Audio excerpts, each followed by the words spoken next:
Selamat pagi anak-anak. Waalaikumsalam pagi Ibu. Waalaikumsalam, selamat pagi Bu. Oke, apakah udah jelas semua? Selamat pagi Bu.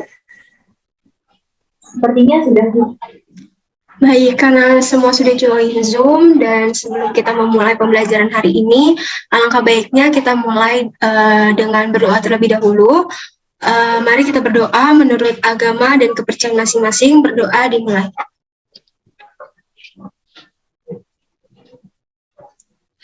Oke, berdoa selesai. Gimana nih kabarnya anak-anak hari ini? Alhamdulillah baik Bu. Baik, alhamdulillah, syukur alhamdulillah kalau semua pada sehat. Semoga selalu sehat terus dan semoga kalian masih semangat ngikutin pembelajaran hari ini. Dan sebelum kita mulai, seperti biasa, Ibu bakal ngabsen kalian satu-satu terlebih dahulu. Mulai dari Nur Rahma Arif Darmawan. Hadir Bu. Oke, Nurul Faradifa. Hadir Ibu. Oke, Suci Ramadan. Hadir Ibu. Oke, karena semua sudah hadir dan tadi kita udah berdoa dan absen, berarti kita bakal mulai nih pembelajaran hari ini. Kalian udah siap belum nih buat belajar hari ini? Siap. Sudah ya. Oke, syukur kalau semua sudah siap. Jangan lupa dipersiapkan media dan alat tulisnya. Hari ini kita bakal belajar mengenai piutang nih anak-anak. Mulai dari ruang lingkupnya, terus juga terkait dengan pengakuan serta pengukuran dari piutang itu sendiri. Dan untuk kegiatan hari ini, Ibu akan memaparkan materi terlebih dahulu melalui PowerPoint nantinya, dan akan Ibu sertakan contoh soal, dan setelah itu kalian akan mengerjakan latihan melalui Google Form. Dan sampai sini ada yang ingin ditanyakan nggak? Belum ada Ibu. Oke. Baik, Ibu lanjutkan untuk memaparkan materi hari ini ya. Ibu izin share screen. Oke, apakah terlihat share screen-nya? Sudah Ibu. Oke. Oke, jadi hari ini kita akan belajar mengenai piutang. Oke, Ibu sebelum memulai, Ibu akan tanya dulu nih ke kalian. Ada nggak sih dari kalian di sini yang tahu apa itu piutang? Ibu berikan kalian waktu beberapa menit untuk mencari di berbagai sumber, baik buku maupun internet. Dan nanti yang bisa menjawab boleh dipersilahkan menjawab ataupun raise hand. Oke, gimana nih anak-anak? Udah bisa? Ada yang bisa jawab? Oke, Suci, dipersilahkan. Baik, saya izin menjawab ya Bu.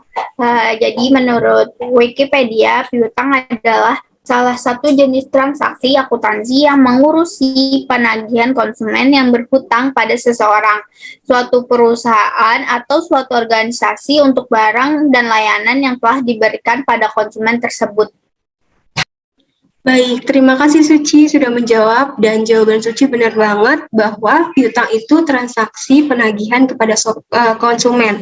Nah, untuk lebih jelasnya, Ibu akan menjelaskan materinya melalui PowerPoint terlebih dahulu. Ruang lingkupnya pasti, mulai dari pengertiannya, jenisnya, terus kita juga bahas tentang perlakuan akuntansi piutang, terus piutang usaha yang tidak tertagih, dan baik itu pengakuan, pengukuran, serta pencatatan piutang. Oke, nah sekarang kita bahas dulu nih mengenai pengertian dari piutang itu sendiri. Seperti yang tadi udah dijelasin sama Suci, bahwa piutang atau tagihan itu sebenarnya adalah hak atau tuntutan kepada pihak lain, baik itu perseorangan maupun badan usaha yang mengakibatkan adanya penerimaan kas di masa yang akan datang sebagai akibat atas penyerahan barang ataupun jasa yang dilakukan saat ini. Piutang suatu perusahaan itu dapat terjadi karena berbagai macam transaksi. Nah, biasanya itu melibatkan beberapa pihak atau dua pihak, yaitu ada kreditur, pihak yang mendapatkan piutang atau tagihan, dan juga ada yang namanya debitor, yaitu pihak yang berkewajiban ngebayar utangnya.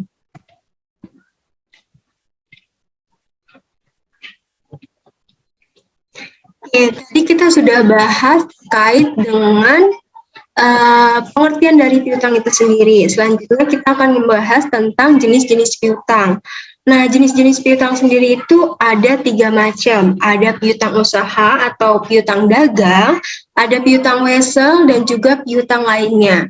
Nah, piutang usaha atau dagang itu apa? Piutang usaha atau dagang adalah tagihan dari suatu perusahaan kepada konsumen yang ngelakuin transaksinya secara kredit.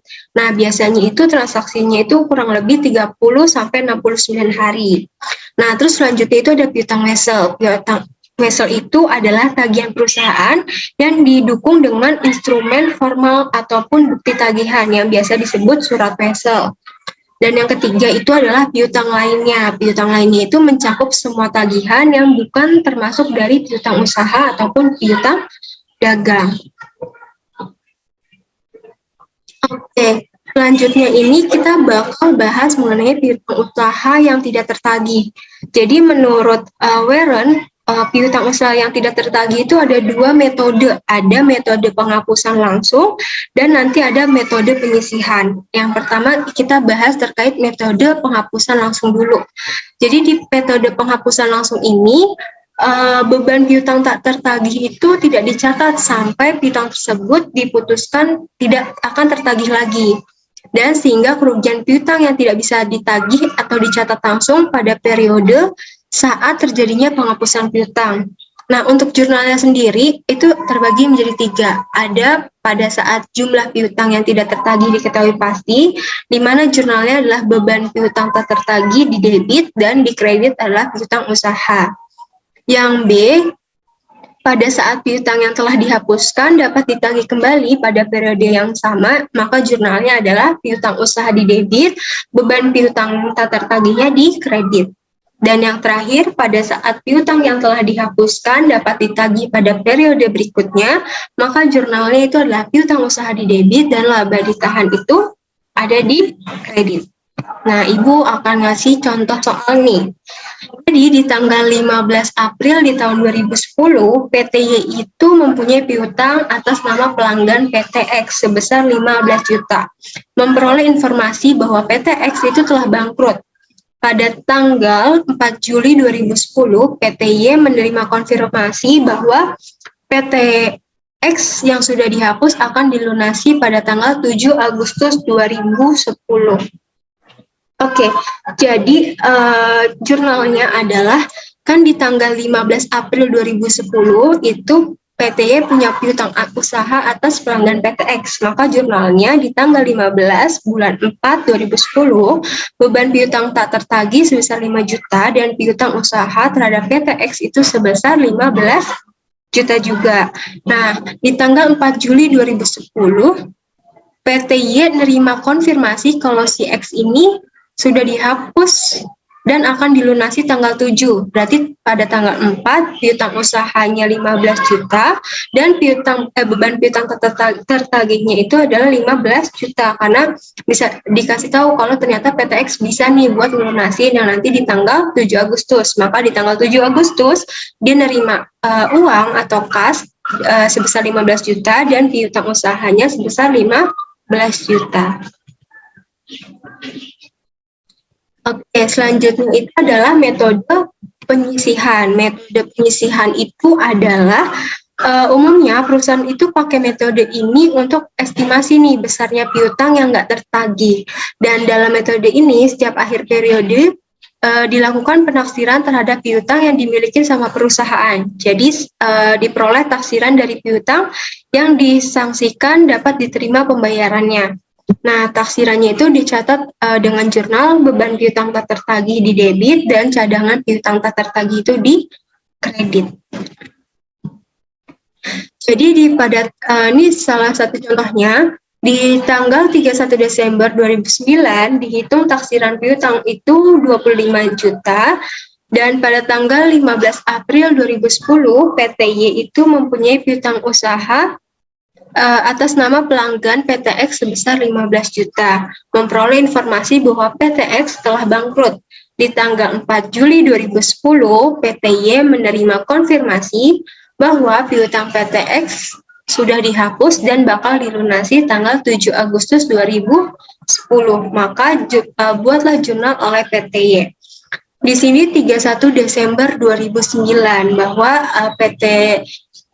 Y itu punya piutang sebesar 25 juta, maka jurnalnya beban piutang tak tertagih 25 juta di debit dan cadangan piutang tak tertagih itu dikredit sebesar 25 juta. Nah, terus habis itu di tanggal 15 bulan 4 2010 dibilang bahwa piutang usaha atas nama pelanggan PTX 15 juta memperoleh informasi kalau PTX itu telah bangkrut. Makanya cadangan piutang tak tertagih itu didebit sebesar 15 juta dan piutang usahanya itu PTX itu sebesar 15 juta. Dan pada tanggal 4 Juli 2010 piutang usaha PTX 15 juta dan cadangan piutang tak tertagih 15 juta karena dia nerima konfirmasi bahwa PTX sudah dihapus dan bakal dilunasin. Dan di tanggal 7 Agustusnya dia menerima uangnya yaitu sebesar 15 juta, maka jurnalnya kas atau bank di debit dan piutang usaha PTX itu di kredit. Sampai sini ada yang bingung nggak anak-anak? Baik, karena tidak ada, jadi Ibu lanjut ya. Selanjutnya kita bahas mengenai perlakuan akuntansi piutang. Nah, perlakuan akuntansi piutang itu apa? Perlakuan akuntansi piutang itu proses pemberian simbol atas transaksi yang terkait dengan piutang mencakup pengakuan, pengukuran, pencatatan, dan juga pelaporan selama periode tertentu. Jadi untuk lebih jelasnya nanti kita akan bahas di selanjutnya. Nah, kita akan bahas dulu nih mengenai pengakuan piutang. Menurut Hadri Mulya, pengakuan akan terjadi piutang yang timbul dari transaksi penjualan kredit itu berkaitan dengan prinsip pengakuan pendapatan. Piutang dan hasil penjualan harus dicatat saat terjadi penjualan. Nah, pada prinsipnya, piutang usaha harus diakui pada saat yang sama dengan pengakuan hasil penjualan secara kredit, yaitu pada saat berpindahnya hak milik atas barang atas transaksi penjualan kepada pembeli atau pada saat aktivitas pengadaan jasa diselesaikan. Nah, dalam hal ini menyangkut transaksi penyerahan jasa secara kredit.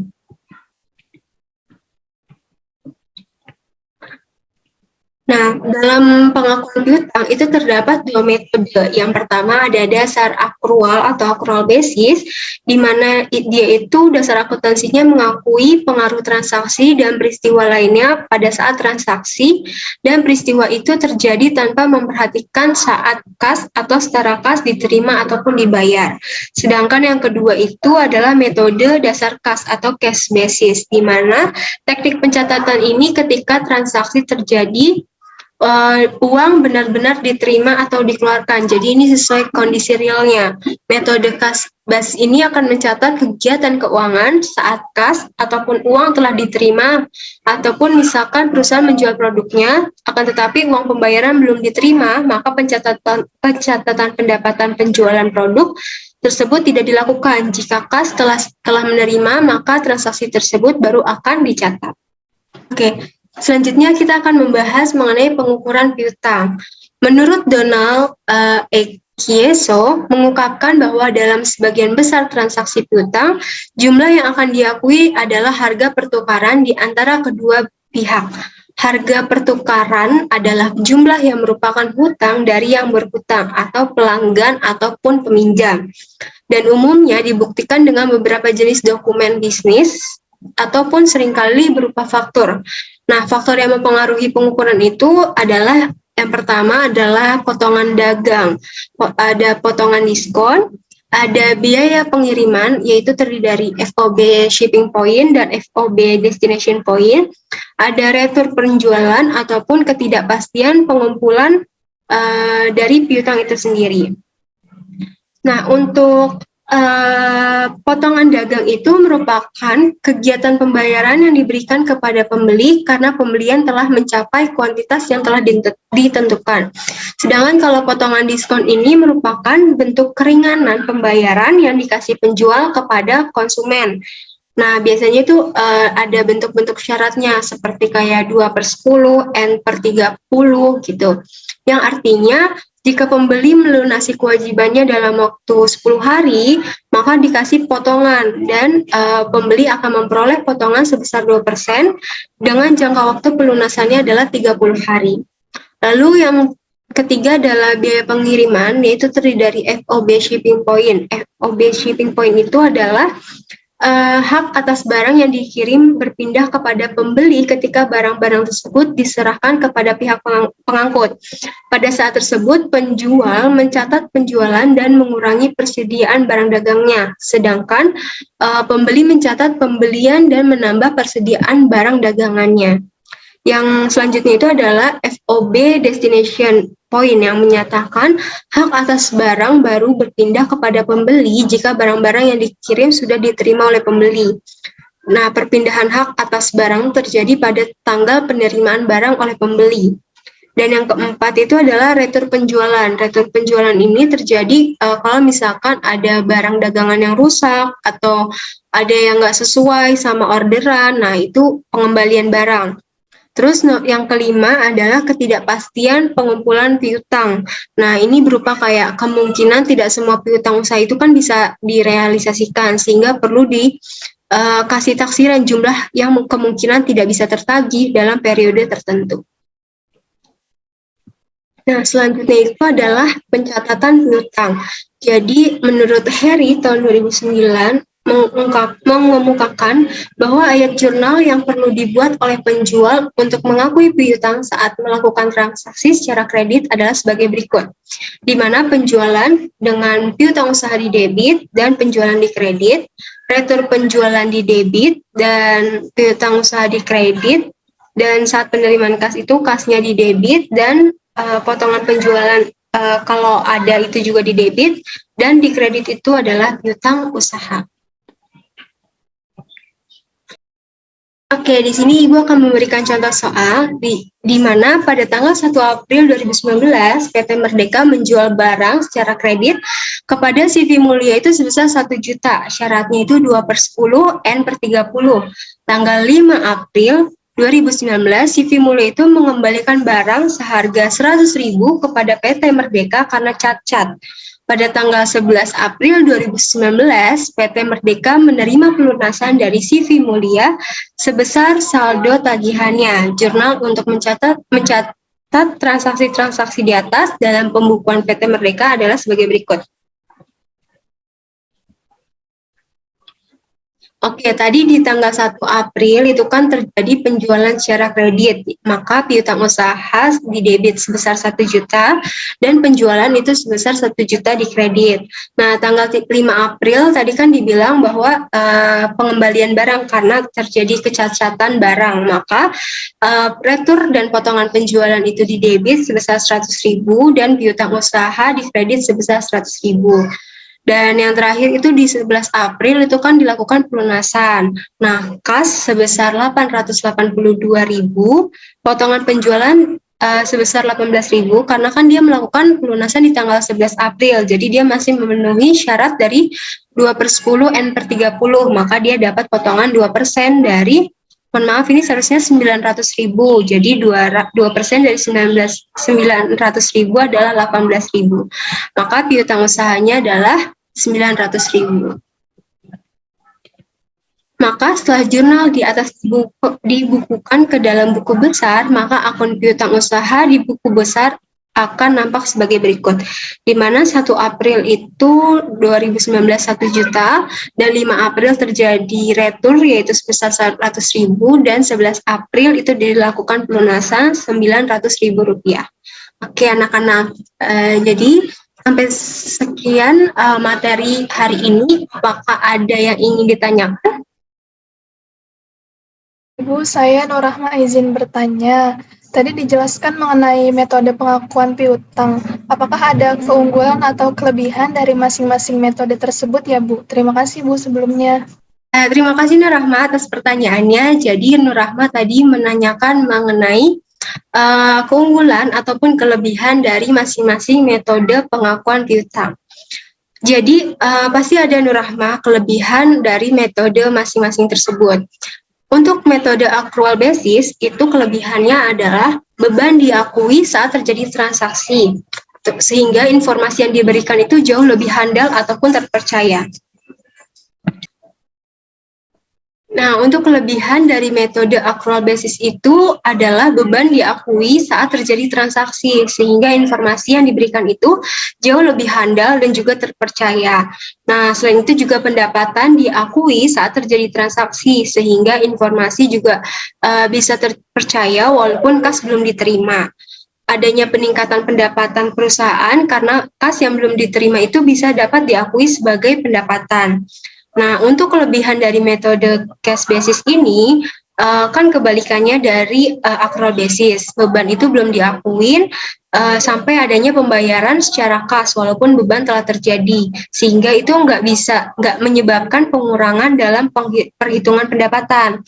Nah, selain itu, pendapatan diakui pada saat diterimanya kas. Jadi, benar-benar mencerminkan posisi yang terjadi di perusahaan itu sendiri. Dan laporan keuangan yang disajikan itu memperlihatkan posisi keuangan realnya gitu. Jadi mengetahui gimana sih kondisi perusahaan yang aslinya. Oke, Rahma, apakah sudah jelas? Baik, Bu. Sudah jelas dan dapat dipahami. Terima kasih banyak, Ibu. Oke, terima kasih juga, Rahma. Apakah ada yang ingin bertanya lagi? Maaf Bu, saya izin bertanya. Oke, Nurul, dipersilahkan. Iya Bu, saya izin bertanya terkait dengan jenis piutang tadi yang sudah dijelaskan. Tadi di dalam jenisnya itu ada piutang lainnya. Nah, contoh dari piutang lainnya itu seperti apa ya Bu? Pertanyaannya, jadi Nurul tadi bertanya terkait contoh dari jenis piutang lainnya.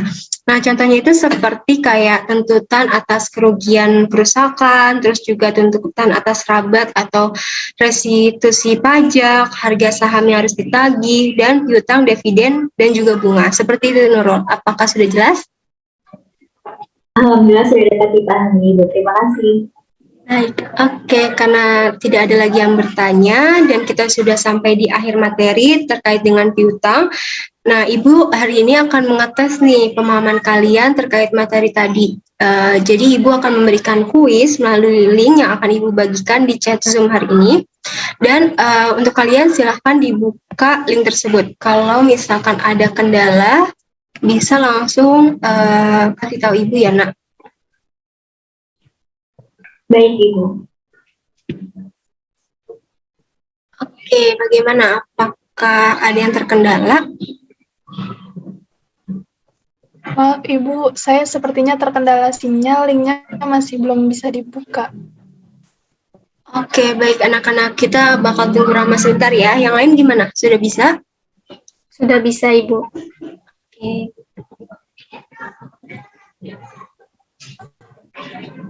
Ibu, saya sudah bisa akses kuisnya. Oke, karena semua sudah bisa akses linknya, jadi langsung aja ya kerjakan. Akan Ibu berikan waktu selama 10 menit dari sekarang. Baik, sudah 10 menit ya anak-anak. Apakah semua sudah mengirim jawabannya? Sudah, Ibu. Baik, karena semua sudah, kita akan bahas sedikit jawaban kuis kalian ya.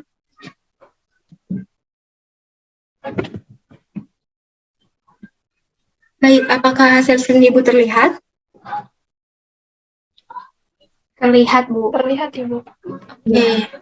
Nah, hari ini kita bahas sedikit terkait kuis yang udah kalian jawab.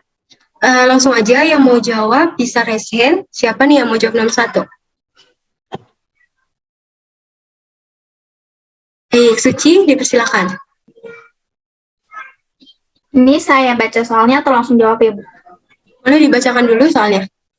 Baik, nomor 1, hak atau tuntutan kepada pihak lain, baik perseorangan maupun badan usaha yang mengakibatkan adanya penerimaan kas di masa yang akan datang sebagai akibat atas penyerahan barang atau jasa yang dilakukan saat ini. Piutang suatu perusahaan dapat terjadi karena berbagai macam transaksi adalah pengertian dari jawabannya itu adalah piutang, Bu. Baik, benar sekali Suci jawabannya. Terima kasih. Oke, siapa yang ingin jawab nomor selanjutnya? Oke, Nurul dipersilakan. Baik Ibu, nomor 2, berikut ini bukan termasuk jenis-jenis piutang adalah untuk jawabannya yaitu yang menang saham. Betul sekali, jawabannya adalah yang utang usaha. Karena tadi jenis-jenis piutang itu ada 3 ya, ada piutang usaha atau dagang, wesel, sama piutang lainnya. Oke, terima kasih Nurul atas jawabannya. Siapa nih selanjutnya yang mau bahas nomor 3? Oke, dipersilakan Rahma. Terima kasih, Bu. Soalnya berikut adalah faktor-faktor yang mempengaruhi pengukuran piutang kecuali jawabannya pelunasan piutang, Bu. Betul, jadi yang merupakan faktor itu retur penjualan termasuk, potongan diskon masuk, dan biaya pengiriman itu juga masuk dari faktor yang mempengaruhi pengukuran piutang. Oke, terima kasih Nur Rahma.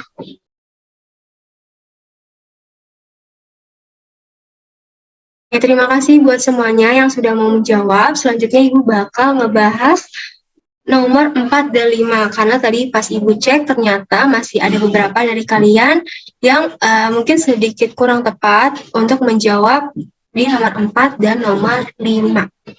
Oke, apakah sudah terlihat screen Ibu? Sudah, Ibu. Oke, di nomor 4 ini soalnya adalah PT Surla Profit menjual barang dagangan kepada PT Untung banyak di tanggal 14 Januari 2013. Harganya 20 juta. Syaratnya itu adalah 2/10 N/30. Pada tanggal 16 Januari itu diterima retur penjualan dari PT Untung banyak karena kualitasnya yang kurang baik, yaitu sebesar 1 juta. Maka di tanggal 24 diterima pelunasan piutang dagang untuk transaksi di atas. Buatlah jurnalnya. Maka di tanggal 14 bulan 1 dari 2013 itu piutang dagang di debit sebesar 20 juta dan di kredit penjualan itu sebesar 20 juta juga. Nah, terus kan di tanggal 16 itu terjadi retur penjualan, itu ada pengembalian kan karena kualitasnya kurang baik. Maka retur penjualan di debit sebesar 1 juta dan piutang di kredit itu juga sebesar 1 juta. Nah, terus selanjutnya itu nomor 5. PT Rahardian pada tanggal 5 Maret 2010 menjual barang dagang kepada PT Vetni seharga 10 juta, terminnya 2/10 N/30 juga. Tanggal 7 Maret ada beberapa barang yang dikembalikan karena cacat sebesar 500.000 dan tanggal 15 terima pelunasan dari PT Vetni sebesar saldo tagihannya.